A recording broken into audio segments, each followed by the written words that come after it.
Turn a single video into a high-quality 3D Gaussian splatting model. In this video, we'll show you how to capture video correctly and reconstruct it with LCC Studio. Video reconstruction works by extracting frames from different viewpoints and using them to reconstruct the 3D structure of the subject. Here are 2 tips for better results.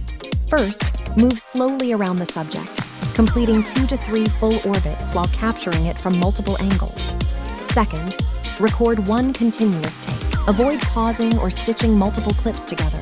Avoid rotating in place, and avoid moving the camera closer to or farther from the subject. Once you've finished recording, open LCC Studio.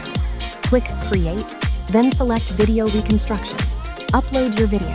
LCC Studio will automatically validate the video settings. Once the validation is complete, choose the sampling frame rate. Then, click to process. In just a few moments, your video will be transformed into a fully navigable and editable 3D GS model. Now it's your turn. Try your first video reconstruction